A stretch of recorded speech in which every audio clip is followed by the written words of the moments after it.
Hey everybody, it's Lon.TV, and it's time for your weekly wrap-up. I can't believe it's another Monday, but here we are, and I want to begin first with our newest Patreon supporters. We have My NVIDIA Shield TV. They have a YouTube channel all about the NVIDIA Shield TV that you can check out.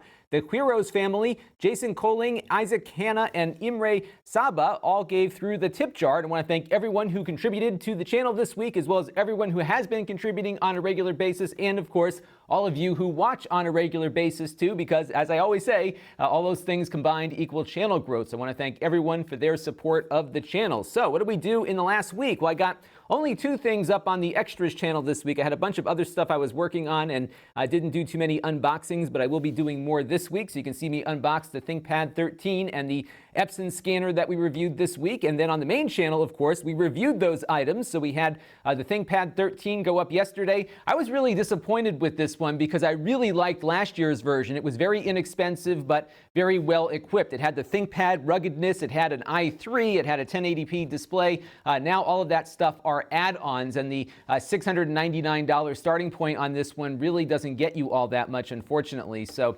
unfortunately, no more cheap ThinkPads, at least for a little while. We also got to look at the Epson DS320. It's a little portable document scanner that also does credit cards, and it can do both sides of the page at the same time.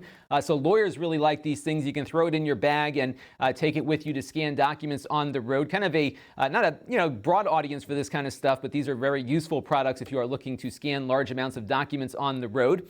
We also got to look at the Blue R1 Plus, which just came out. This is another low-cost phone from Blue, about $159. This one lines up performance-wise with their R1 HD that we looked at about a year ago. That phone is being sold for about $60 on Amazon. This one's $100 more, but it has more features, and you can check out that full review to get the lowdown on that. And I went outside actually for once this week, which was the Unify Outdoor AC Access Point. I tested it out in my backyard and it worked as advertised. Even my AC 5 gigahertz signal I was able to get on the far end of the yard. Some folks did want me to do some off-center tests with it, so maybe I'll come back and look at that later. I didn't see any real differences as I went off-center as I was doing my evaluation. I didn't really cover that in the review. Even behind it, I was getting a good signal also, so maybe next time I'll try to do a little bit more side-to-side movement with these things versus just a straight line of sight. Typically with these, if you are doing a large area that you're trying to cover, you set up a bunch of them all around the area that you're trying to spray with Wi-Fi signals, and then have to adjust each one's signal strength to get the best possible usage out of it. It tends to be kind of a fine art, actually, in getting Wi-Fi to work, especially outdoors, but that was that. And now it's time for a couple of things that are on my mind. This is week number 8 as a full-time content creator. I am 2 months in, and I'm still breathing, and actually I'm breathing better because I'm less stressed. I don't have 2 jobs now. I just have 1, and I'm able to get some of this work-life balance going. A lot of my favorite YouTubers this week have been talking about work-life balance as well, so I had a really good weekend. I was able to take some time off because I was able to be very productive last week. So that review that you saw last night, I edited on Sunday, but I had shot it a couple of days before. And for me, the most amount of energy that I need to have to do this job is what you're seeing right here. The actual shooting of the video requires me to have a lot of energy to be able to deliver what I want to deliver and keep my mind sharp as I'm delivering these things to you as I'm talking about it. So I'm always very happy when I have a bunch of shoots in the can, so to speak, that I can just edit and then upload. So I took all of Saturday off and I took half of Sunday off. Usually I do a little bit of work on Saturday and Sunday, but Saturday I had the kids all day, so we were playing with the kids and doing some good stuff. And then my wife had to go away for half the day yesterday, so I worked the second half of the day just to get the wrap-up put together. The wrap-up, funny enough, actually takes the longest out of all the videos that I do because I have a lot more prep work to do for the wrap-up, building the slideshow that you see every week, and I'm trying to add more value to it, so it's not just a self-promotion thing. So it does require a lot of research and work, and the editing portion of the wrap-up does take a little longer just because the video is longer and it has more components to it. So Sunday I usually prepare the wrap-up and then did a little editing for the video that was posted there as well. But had a really good weekend, and again, that's what's the beauty of having 1 job versus 2 or 3, so that's been really nice.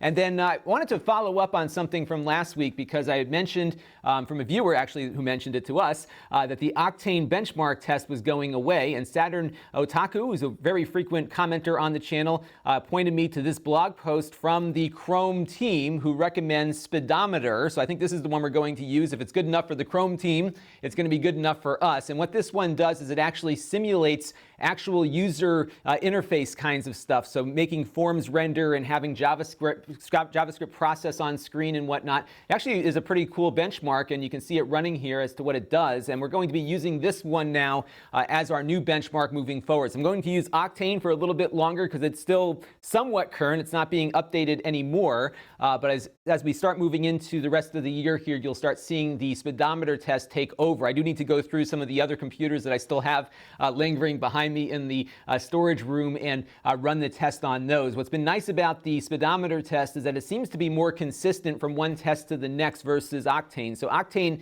gives you a pretty varied result based on how often you run it. So typically I run Octane about 5 to 10 times until I see some consistency in the score. Speedometer seems like it's running about at the same score every time. So this one might be a little bit better for my prep time as well. So you'll be seeing more speedometer tests coming up soon here on the channel.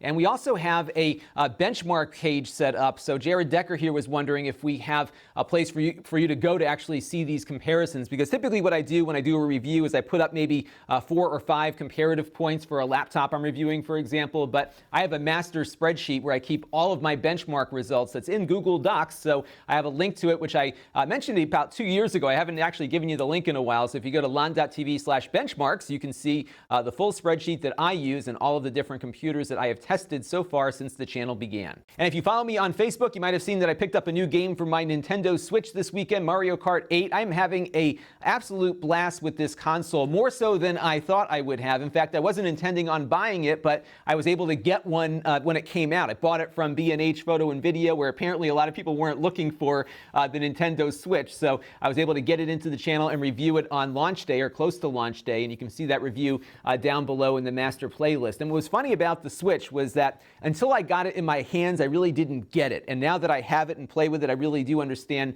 really what they were getting towards here. And it really feels like what they wanted the Wii U to be when they released that back in, 2014, 2013 or thereabouts. The technology just wasn't there yet to build something like they have here now. And I think this is an excellent console. And it's one of those things that until you have one and actually experience the gameplay on it, that it starts to make sense. And I liken it a lot to the iPad when it first came out, because a lot of folks were like, who wants a big iPhone, until you got it in your hands and you're seeing the convenience and the value of having a full-blown system essentially that you can use with a larger screen. In this case, you've got a full-blown game console that's also portable, and the games are good, and I think that's really what makes the difference here. Of course, we've got now 2 really good first-party games from Nintendo, the Zelda game, which is that everybody owns on the Nintendo Switch platform, and now Mario Kart. Mario Kart isn't all that much different than the Wii U version, but all the DLC is included, and you get some new multiplayer stuff. The multiplayer is a blast. I'm really having a fun time playing multiplayer. I get so good at single player and think I can actually compete, and never happens. So I'm usually pretty bad at the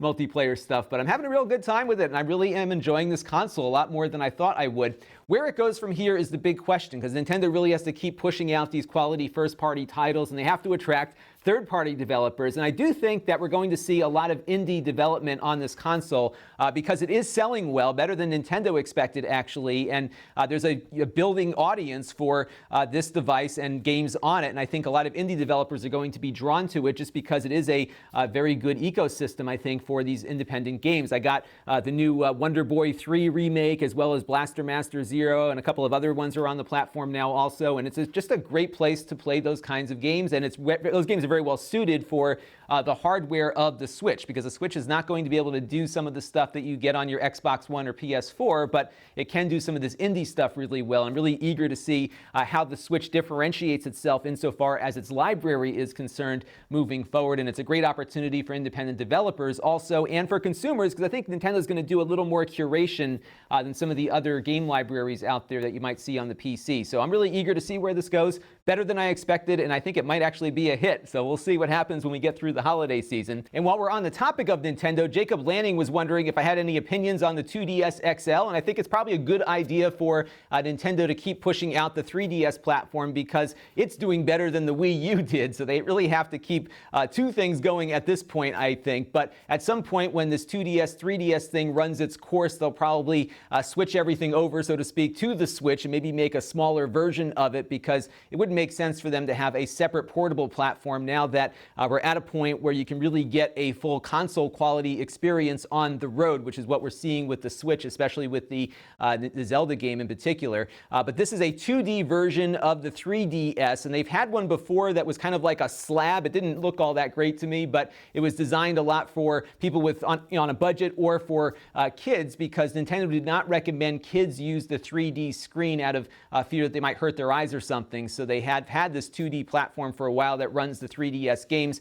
This one looks more like a regular 3DS in that it has a clamshell design. It might be a little more rugged as a result, especially for kids. It might be throwing it in book bags and stuff. So I think it's going to do well, just like the 3DS has been doing well enough for the company, and maybe another 2 or 3 years of this before they switch everything over to the Switch. But they also, unfortunately, got rid of the NES Classic Edition, and Nintendo said it was more of a matter of focus. And I think what happened here is that the Wii U, when we got to the holiday season this year, was pretty much dead. They just were not selling anything. They probably weren't making any either because they had so much inventory bulked up. And this was a good way for them to make some money, maybe kind of bridge the gap between the Wii U and the Switch insofar as system sales are concerned. And this was likely a very profitable device for them because the software was already written. It's based on a pretty standard Android platform. It wasn't running Android, but it's running the same hardware that so many of these cheap Android TV boxes we look at are running. So this was not a hard device for them to make, and they were able to turn a quick profit on it. But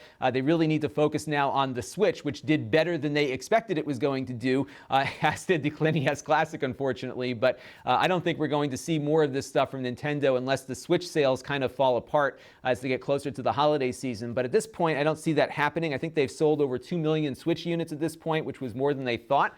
So things are moving in a good direction there, and I don't think we're going to see too many more of these coming forward from Nintendo, but you never know. Now, if you are interested in doing a little more with your drone and want to make some money on the footage that you're taking with it, you need to get a commercial license to do so here in the U.S. from the FAA. And I found a really good article on Pointer that gives you all the information you need to know to get that license. There are a number of services out there that'll charge you money for it, but this article, I think, is all you really need to walk through to get everything moving. You do have to take a test at a testing center for about $150. That goes to the FAA. Once you take that test and do an online certification class, you can then become commercially certified, so you can upload your footage and make money from it. There are a lot of restrictions that are placed on this activity, so you need to learn about all those things, but this article is a great starting point. So if you're interested in doing more with your drone, definitely check that one out. Now, you might have heard about the Fyre Festival over the weekend. It's something that was put together by the rapper Ja Rule along with his business partner, and basically what they were going to do was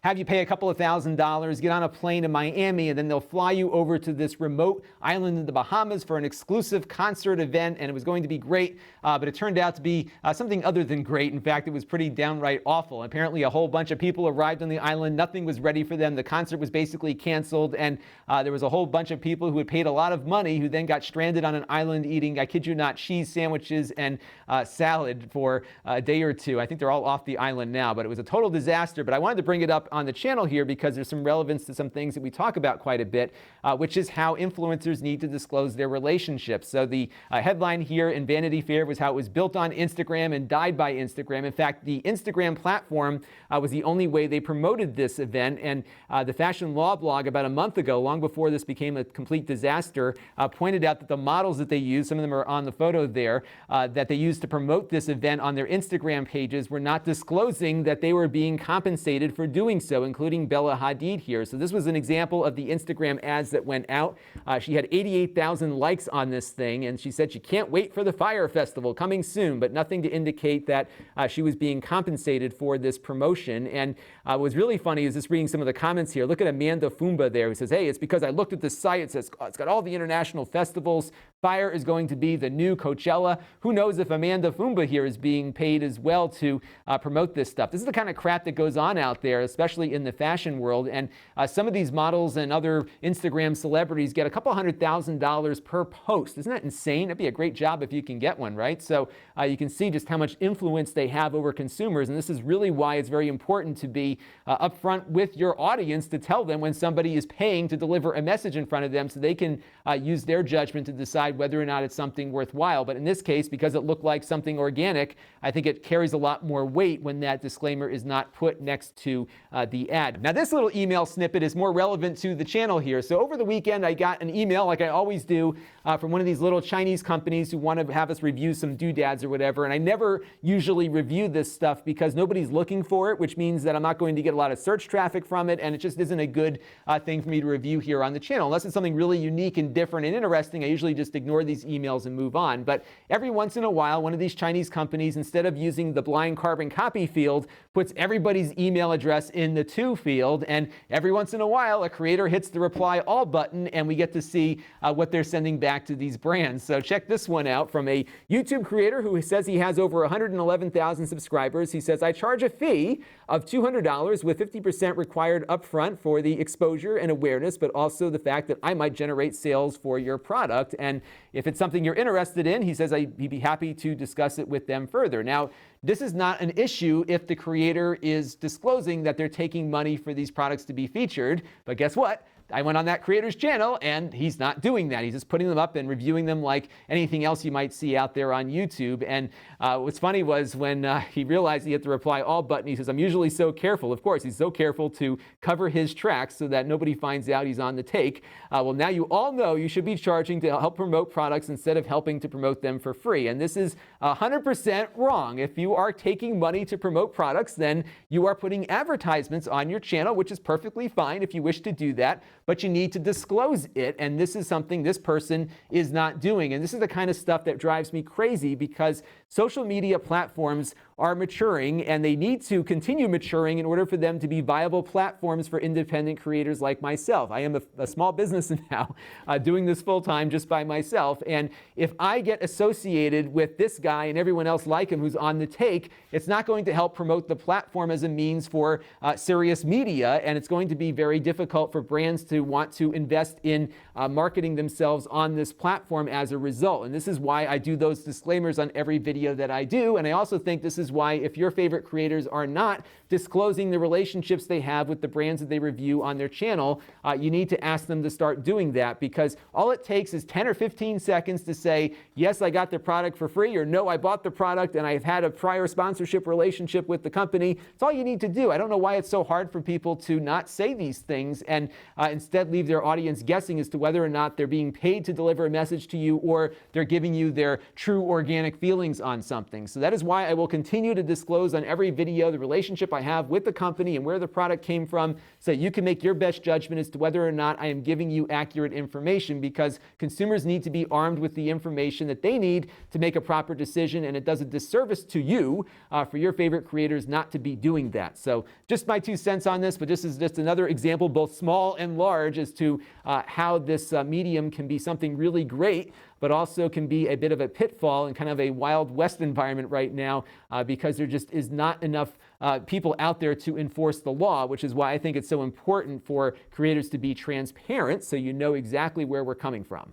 And now it's time for some Q&A, and I wanted to begin with this question from Atheist Glitch, who is warning folks to be wary of Chinese-authored spyware on blue phones, and he thinks I really should be mentioning this. And this was something I've been thinking a lot about since I got this comment. I wanted to just kind of give you my thoughts as I walk through what happened here with the blue phone. So back a few months ago, there really was an issue with spyware being installed on not only Blue's phones, but 42 other Android phone brands as well. And I've got an article here that you can read to get the whole picture as to what happened and what transpired with these things. But the bottom line is that this software was actually sending the full contents of text messages to a company in China.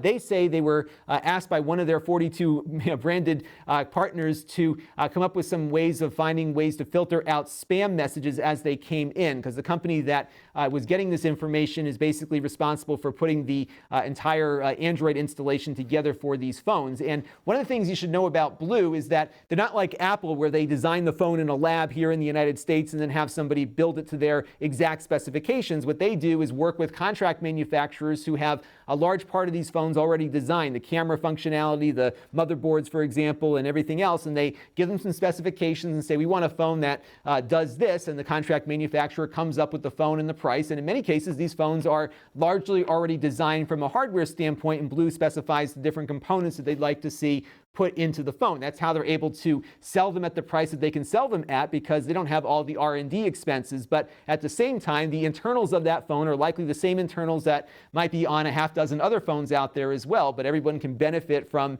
this contract manufacturer's ability to scale up a phone design for people. And that's what happened here. So their vendor was taking this information and doing something for another company they were working with, and didn't let everyone else know that this was going on. And Blue was unaware, at least in their words, that this was occurring on their particular devices. And when this got out, Amazon pulled their phones off of the platform, including the best-selling phone, which was that $60 phone that I mentioned here at the outset. So this came at a pretty significant economic cost for Blue, in that it isn't profitable for your company to have a security issue. And there are so many companies out there that are looking for these things that eventually it gets discovered, and this is what takes place. So what happened after this incident occurred was that Blue went out and hired CryptoWire, which was the company that had found the issue initially, and they are doing, quote unquote, keeping tabs on the software for a year. I would imagine they have the company doing some audits perhaps of each new phone as it comes out, and maybe the updates that are going on. I can try to get more information from Blue as to exactly what the CryptoWire folks are doing for them. And they also partnered up with MediaTek, who makes the chips behind the phones, to ensure that whenever they get updates, that things are being cleanly updated and that there's no software sneaking in with those devices when they do get those updates. And what Blue did essentially here was good enough for Amazon to allow the phones to get back on the platform. I'm pretty confident that these phones are not leaking information the way they may have been before to this company or someplace else. And yeah, it's bad that this happened, but the company rectified this situation. And as far as anyone knows at the moment, there isn't anything else that's come up out of this. And I often look at, how does a company respond to these issues? Now, in this case, Blue was not maliciously doing things to their customers, at least in their words, and there's no reason not to believe them, that one of their vendors was doing this to not only them, but 42 other companies as well. So this was a larger issue that they ran into here. And if a company has rectified the situation, is it fair to them to keep bringing it up every time it comes up in a review? And I don't think that's really fair to the company. And it's really going to be hard, I think, to review any product that hasn't had some kind of security concern. We, of course, review a lot of Lenovo products here on the channel. They had a really bad issue a couple of years ago that I did a whole video about. It got rectified, and I've kind of moved on from there. And I think this is one of those things where there will be tremendous economic costs moving forward for companies to have these blatant security violations on their phone. And just like anything else out there, it will be discovered at some point, and it's going to become a tremendously costly thing for those companies. So my thought process has been that, again, if the issue has been rectified and the company's made good to resolve the issue for their customers, then I think we can talk about it and move on. But if a company is not rectifying the situation, is not acknowledging that there's a problem, then maybe it's something I won't review in the future, or maybe we do a continuing series of videos about until the issue does get resolved. So that's really where I'm kind of leaving it at this point, in that I think it's a resolved issue. It was a bad issue, no question about it, but it did get resolved, and they have taken steps to ensure that they're getting some outside audits done of their phones to make sure that this doesn't happen in the future. And that's good enough for me, and it's good enough for Amazon. But again, I will be keeping an eye on things moving forward, not only from Blue, but from any other company out there as well, because we do review a lot of low-cost stuff here. And when I see things that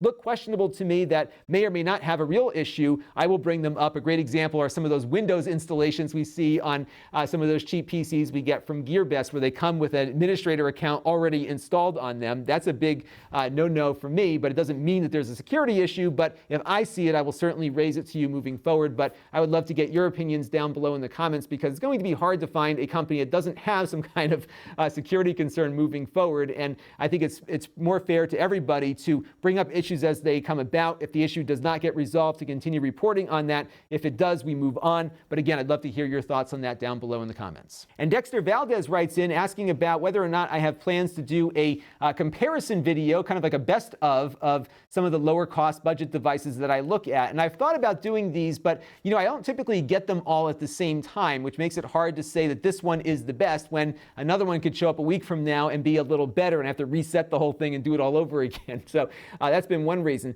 The other reason, though, is that just like my example with the blue phones, is that these devices often have the very same guts inside of them, especially now that we're in this system on a chip era where Intel makes a chip that drives 90% of the computer, including its graphics and its CPU and everything else. So the performance differences are minimal, if any, between one brand's device versus another. So oftentimes it's all the little accessories and other things that they attach to them. And each mini PC is kind of geared towards a specific audience. And without knowing what your specific needs are, it's hard for me to say that this is the best one for you, because I often get people writing in saying, hey, what's the best whatever? And it's hard for me to say this one's the best when there are 4 other products just like it that might have slightly better or worse battery life, that might do a little bit better plugged into a TV versus not. And everyone, again, has different needs. But there are a few instances where some things I can say are the best. And my pick for the best Android TV box at the moment is the NVIDIA Shield TV. And in full disclosure, of course, they've sent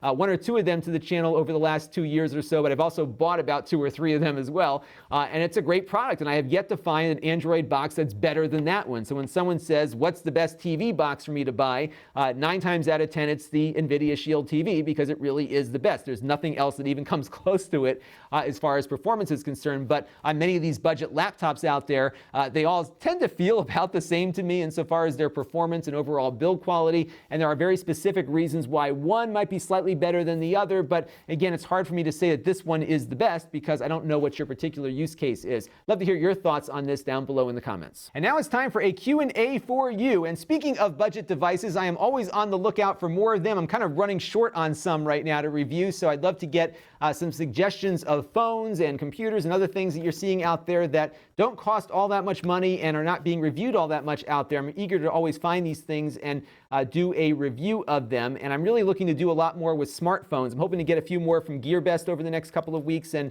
any other ones that are out there that you think I should be taking a look at, let me know down in the comments below, because I am on the lookout for more stuff. So do let me know what you found. So this week we've got a couple of things on the horizon. First of all is the interview that I shot 2 weeks ago with Seth Marin. I didn't get up last week because I've been waiting for copyright clearance from the YouTube space. So the way things work there is that after you're done shooting a video on any of YouTube's equipment in New York, you have to have them review the content. I think I mentioned this last week. They review the content not for the content of the content, but they need to make sure that you don't have any copyright violations in it. So usually it takes about 2 days. For some reason, this has been going on for 4 or 5 days. I'm still waiting for the approval. I reached out to my production coordinator today, so I hope in the next day or two we should have this interview up. A little bit different than some of my other interviews in the past. This guy's not making a product, but he's got some really interesting stuff to talk about and things for you all to think about, because the world economy is very different than it was 5 or 10 years ago, and there's a lot of lessons that you can gain from listening to the interview and maybe buying his book that might help you find some business opportunities out there if you're looking for something new in your life. And this is definitely front of mind given that I am doing something new with my life, so I thought you all might find this interview interesting, as it was therapeutic for me to have some time to talk to him. I'm also going to be taking a look at some DVR tools for Plex, and we're going to do our monthly sponsored video from Plex, and we're going to look at how you can integrate some commercial skipping technology into the Plex DVR. It requires some separate software, but I'm going to show you how it all works, and I've been playing with it over the last day or two, and so far so good. So I'll show you my workflow and how I am having commercials stripped out of the recordings that I'm making for archival purposes. I don't have to skip through commercials if I want to go back to something I want to watch a few months down the road. So I'll show you how all of that works a little bit later in the week. And then I think this is coming in later today, so you'll see something about this week. This is a little action camera from Xiaomi. It's very thin, and I thought initially it was just a regular little action camera. It looked pretty cool. It was something that GearBest said I should take a look at. And then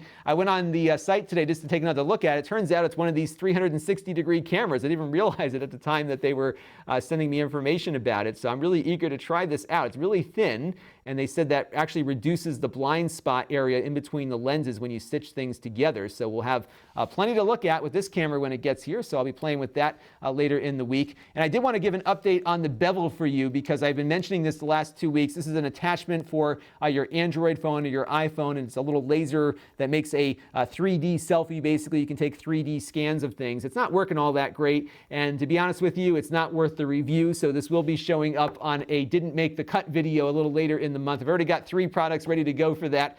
This one, a little spoiler, will be one of them. It might improve later if the software gets better, but I spent so much time trying to get this thing to do something that I just gave up on it. So you'll hear more about my frustration with the bevel in an upcoming Didn't Make the Cut video a little later in the month.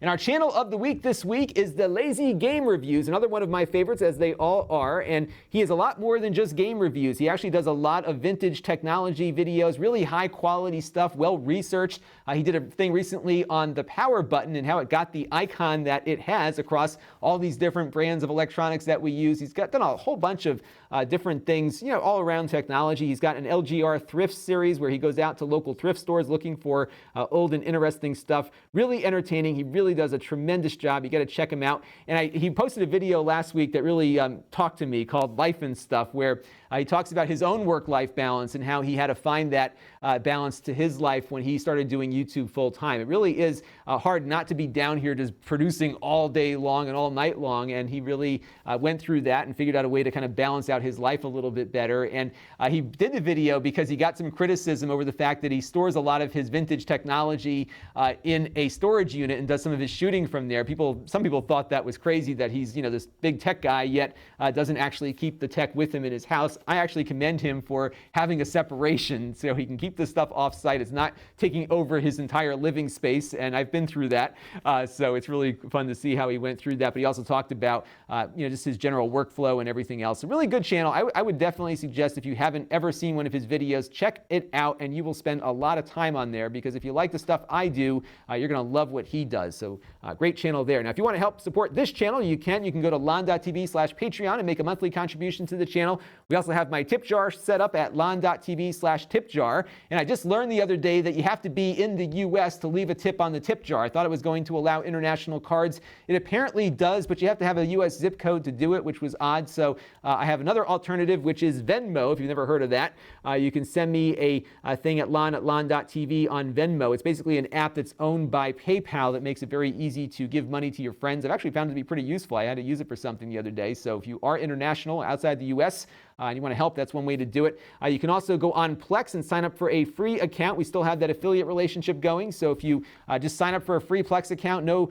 Plex Pass or credit card required, we get a small portion of that sign up, the commission for that. And there's also a gifting option where you can give a Plex Pass subscription to somebody, and we get a commission for that as well. You can engage with the channel on my extras channel at Lon.TV/extras. I'm going to have some mini reviews up there later in the week. My email list is at Lon.TV/email. I didn't do one last week, but you'll be seeing one later this week. Lon.TV/Facebook is the Facebook page. I've got a whole bunch of stuff on the store right now that is not purchased yet. So if you want a deal on something that I've reviewed prior, please check it out on the store at Lon.TV/store. My live streams are archived at Lon.TV/livestreams. I'm going to be overhauling my cameras hopefully later this week, and I'll do a live stream as I'm setting up everything so you can tell me how it all looks. I've been reluctant to do that because I haven't been able to get I want to get 3 videos shot.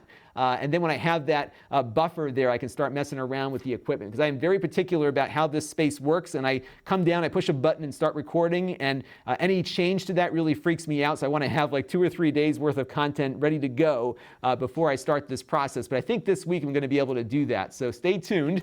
New cameras and a live stream might come as I'm testing them out. And that's going to do it for this week's weekly wrap-up. This was an exhausting one. We had a lot of stuff to talk about this week, some really serious stuff. I'd love to hear your thoughts on all of that down in the comments below. And as always, I greatly appreciate everything you're doing to help grow the channel. Again, even just watching is important, and I thank you all for your continued support. This is Lon.TV. Thanks for watching. This channel is brought to you by my Patreon supporters, including gold level supporters Mark Bollinger and Brian Miller. If you want to help the channel, you can by contributing as little as $1 a month.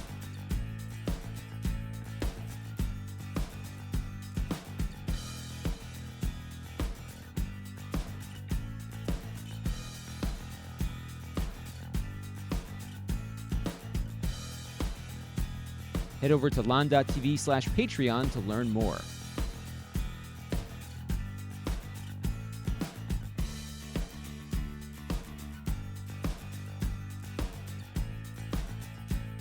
And don't forget to subscribe. Visit Lon.TV/S.